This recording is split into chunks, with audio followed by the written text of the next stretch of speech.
Assalamualaikum warahmatullahi wabarakatuh. Salam sejahtera untuk kita semua. Baiklah, perkenalkan kami dari Universitas Syahwala, Fakultas Ekonomi dan Bisnis, Prodi Ekonomi Pembangunan. Pada kesempatan ini, kami akan menjelaskan tentang perekonomian terbuka.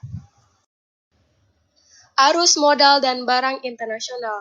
Ketika perekonomian disebut terbuka, berarti pengeluaran negara di tiap tahun tertentu tidak sama dengan output barang dan jasanya. Suatu negara bisa melakukan pengeluaran lebih banyak ketimbang produksinya dengan meminjam dari luar negeri atau bisa melakukan pengeluaran lebih kecil dari produksinya dan bahkan bisa memberi pinjaman kepada negara lain. Selanjutnya adalah identitas pos pendapatan nasional pada perekonomian terbuka. Seperti yang bisa kita lihat, jumlah permintaan untuk output domestik terdiri dari konsumsi rumah tangga, kemudian ada investasi oleh sektor usaha dan rumah tangga, kemudian pembelian pemerintah, dan terakhir adalah ekspor neto atau permintaan luar negeri neto. Kemudian ada investasi asing neto dan neraca perdagangan. Ketika kita kurangi konsumsi rumah tangga dengan pembelian pemerintah, maka kita akan sebut dia sebagai tabungan nasional. Nah, bentuk identitas pos pendapatan nasional ini menunjukkan bahwa ekspor neto suatu perekonomian harus selalu sama dengan selisih antara tabungan dan investasinya. Melalui persamaan inilah yang menunjukkan bahwa dalam perekonomian terbuka, pengeluaran domestik tidak perlu sama dengan output barang dan jasa. Jika output melebihi pengeluaran domestik, kita mengekspor selisihnya. Jika output kurang dari pengeluaran domestik, kita mengimpor selisihnya. Arus modal keluar neto dan neraca perdagangan. Nah, di sini kita bisa lihat beberapa istilah. Yang pertama ada surplus perdagangan, di mana kita jadi negara donor di pasar uang dunia, dan kita bisa mengekspor lebih banyak barang daripada yang mengimpor. Dan kemudian ada defisit perdagangan, di mana kita jadi negara pengutang di pasar uang dunia, dan kita mengimpor lebih banyak barang daripada mengekspor. Dan yang terakhir adalah perdagangan berimbang atau biasa kita sebut dengan balance trade. Karena apa? Karena nilai impor sama dengan nilai ekspor. Neraca perdagangan bilateral terjadi di antara dua negara nih, di mana nilai apa yang satu negara jual ke negara lain sama dengan nilai apa yang dibeli dari negara itu. Misalnya nih kita contohkan antara Amerika Serikat dan Cina. Jika Amerika Serikat membeli sepasang sepatu dari Cina seharga $300, tapi juga menjual jeans ke Cina seharga $300. Nah, inilah yang disebut dengan neraca perdagangan bilateral. Selanjutnya saya akan menjelaskan tentang mobilitas modal dan tingkat bunga dunia. Di sini kita akan menggunakan elemen yang berbeda, yaitu membiarkan perekonomian mengalami defisit perdagangan dan meminjam dari negara lain, atau mengalami surplus perdagangan dan memberi pinjaman kepada negara lain.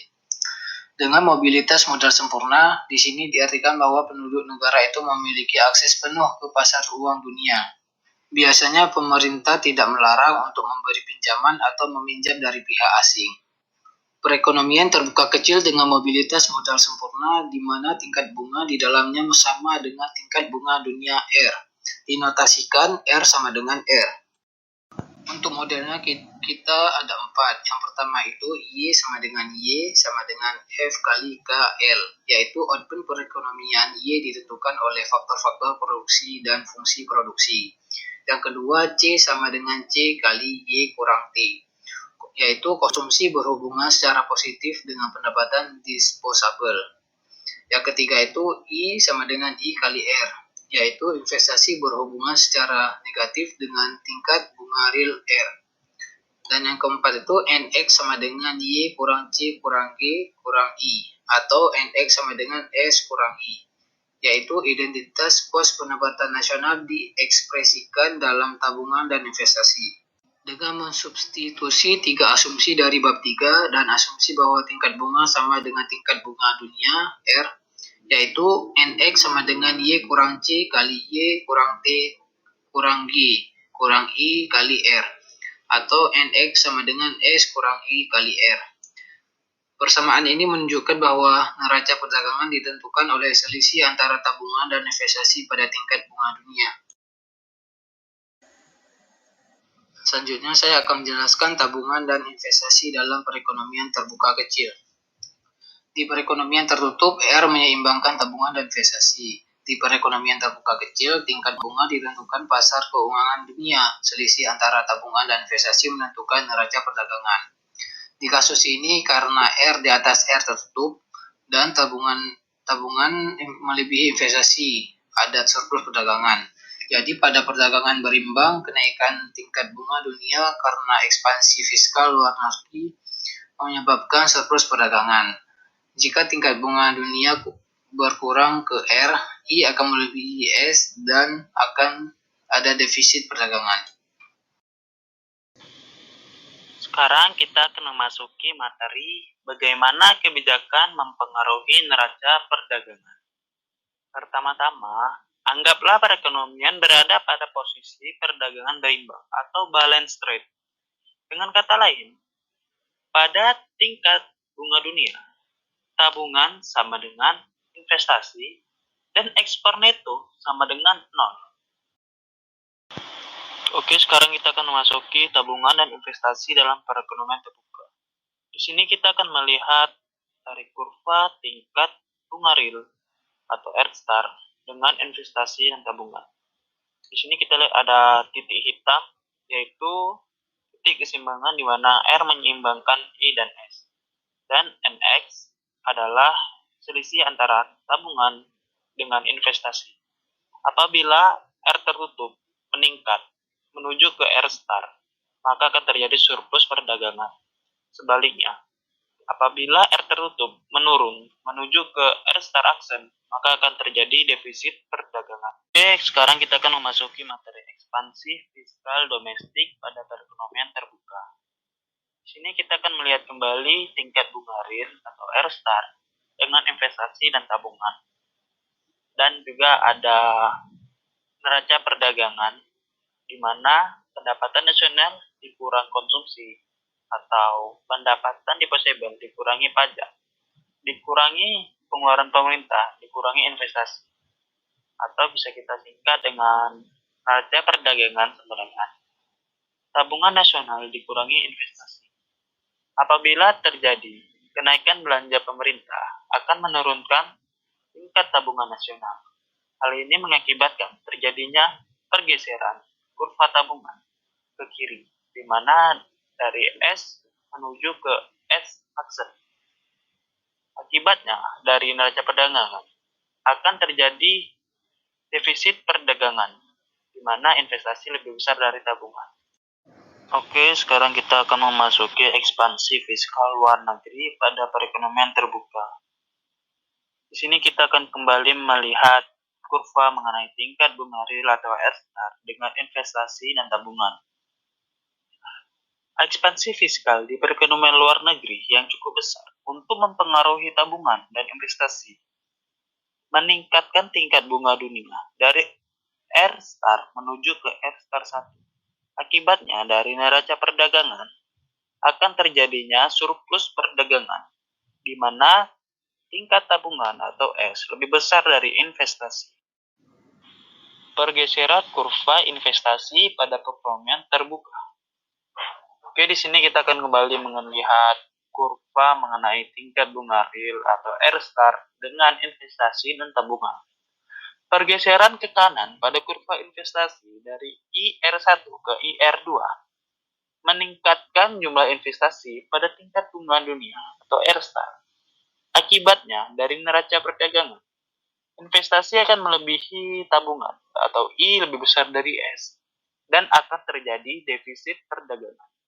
Oke, mungkin itu dari materi kebijakan mempengaruhi neraca perdagangan. Kurs antara dua negara adalah tingkat harga yang disepakati penduduk kedua negara untuk saling melakukan perdagangan. Kurs terbagi dua, yaitu kurs nominal dan kurs real. Kurs nominal adalah harga relatif dari mata uang dua negara. Contohnya, jika kurs antara dolar Amerika Serikat dengan yen Jepang 120 yen per dolar, maka kita bisa menukar 1 dolar untuk 120 yen di pasar uang. Kurs real adalah harga relatif dari barang-barang di antara dua negara. Untuk melihat hubungan di antara kurs nominal dan kurs real, kita ambil sebuah contoh barang yaitu mobil. Anggaplah harga mobil $10 Amerika Serikat dan 2.400.000 yen Jepang. Untuk membandingkan harga kedua mobil tersebut, kita harus mengubah menjadi mata uang umum. Kurs real dan neraca perdagangan. Pertama, anggaplah kurs real rendah karena barang-barang domestik relatif lebih murah. Penduduk domestik hanya akan membeli sedikit barang impor.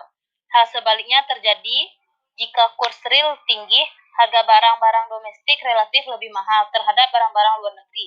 Penduduk domestik berkeinginan membeli lebih banyak barang impor dan orang-orang asing lebih sedikit membeli barang kita. Faktor-faktor penentu kurs real. Kurs real terkait dengan ekspor neto. Bila kurs real lebih rendah, barang-barang domestik relatif lebih murah dibandingkan barang-barang luar negeri dan ekspor neto lebih besar.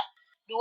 Neraca perdagangan atau ekspor neto harus sama dengan arus modal keluar neto, yang sama dengan tabungan dikurangi investasi. Gambar di atas menunjukkan kondisi. Garis yang menunjukkan hubungan antara ekspor neto dan kurs real dan ekspor neto memiliki kemiringan atau slope yang negatif.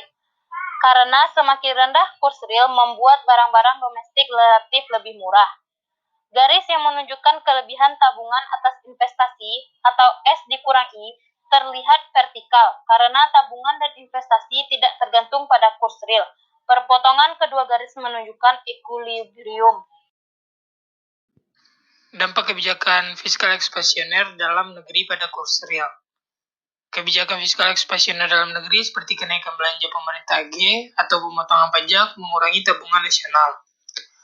Turunnya tabungan mengurangi penawaran dolar untuk ditukar ke mata uang asing dari S1I ke S2I.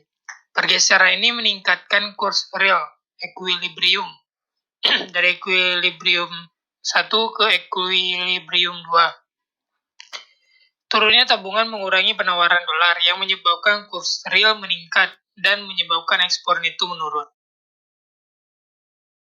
Dampak kebijakan fiskal luar negeri pada kurs real. Kebijakan fiskal ekspansioner luar negeri mengurangi tabungan dunia dan meningkatkan tingkat bunga dunia dari R1 ke R2. Kenaikan tingkat bunga dunia mengurangi investasi dalam negeri, yang lalu meningkatkan penawaran dolar untuk ditukarkan ke mata uang asing. Akibatnya, kurs real equilibrium turun dari E1 ke E2. Dampak kebijakan perdagangan luar negeri yang proteksionis terhadap kurs real. Kebijakan perdagangan didefinisikan secara luas ialah kebijakan yang dirancang untuk mempengaruhi secara langsung jumlah barang dan jasa yang diekspor atau impor. Contoh melarang impor mobil, akibatnya kurs real lebih tinggi S dan I tetap, ekspor turun, net ekspor akan tetap.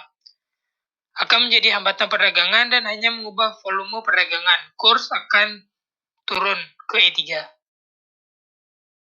Persamaan ini menunjukkan bahwa kurs nominal bergantung pada kurs real dan tingkat harga di kedua negara. Berdasarkan nilai kurs real, jika tingkat harga domestik meningkat, maka kurs nominal akan turun. Karena dolar berkurang nilainya, maka $1 akan membeli lebih sedikit yen. Di sisi lain, jika tingkat harga Jepang meningkat, maka kurs nominal akan meningkat. Karena yen berkurang nilainya, $1 akan membeli lebih banyak yen. Persamaan ini menyatakan bahwa perubahan persentase dalam kurs nominal antara mata uang dari kedua negara sama dengan persentase perubahan dalam kurs real ditambah selisih tingkat inflasinya. Dilihat dari gambar, skedul ekspor neto sangat datar pada kurs real yang menyamakan daya beli antar negara. Perubahan sekecil apapun dalam kurs real akan menimbulkan perubahan besar dalam ekspor neto.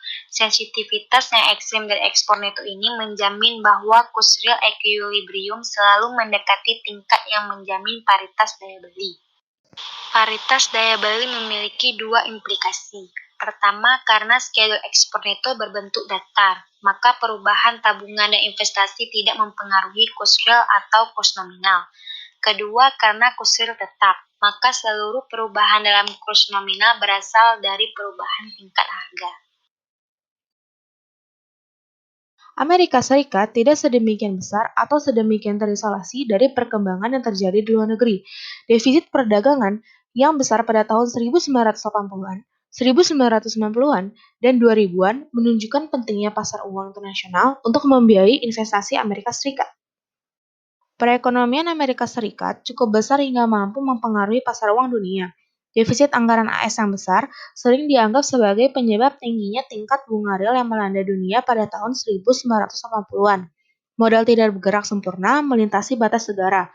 Jika individu-individu lebih suka menyimpan kekayaan mereka dalam aset domestik ketimbang aset luar negeri, maka dana untuk akumulasi modal tidak akan mengalir secara bebas dan menyamakan tingkat bunga di seluruh negara. Untuk itu, kita tidak dapat secara langsung menerapkan model perekonomian terbuka yang kecil untuk Amerika Serikat. Dengan demikian, meskipun tidak sepenuhnya menjelaskan perekonomian seperti Amerika Serikat, model perekonomian terbuka kecil yang dikaji di sini memberikan jawaban yang mendekati kebenaran tentang bagaimana kebijakan mempengaruhi neraca perdagangan dan kurs. Contoh kasus studi yang pertama dalam perekonomian terbuka yang ada di Indonesia ialah studi kasus Kabupaten Bone mengenai penerapan development state dalam sektor industri kecil menengah di Indonesia. Gagasan bahwa negara harus memainkan peran sentral dalam pembangunan ekonomi kembali mencuat beberapa tahun terakhir.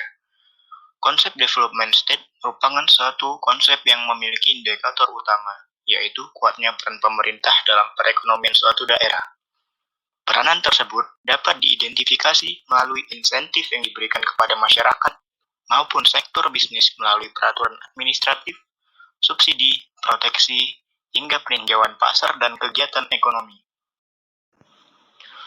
Studi kasus yang kedua ialah keterbukaan ekonomi Indonesia menempati peringkat ke-68 di dunia dalam Global Index for Economic Openness yang dirilis oleh Legatum Institute pada tahun ini.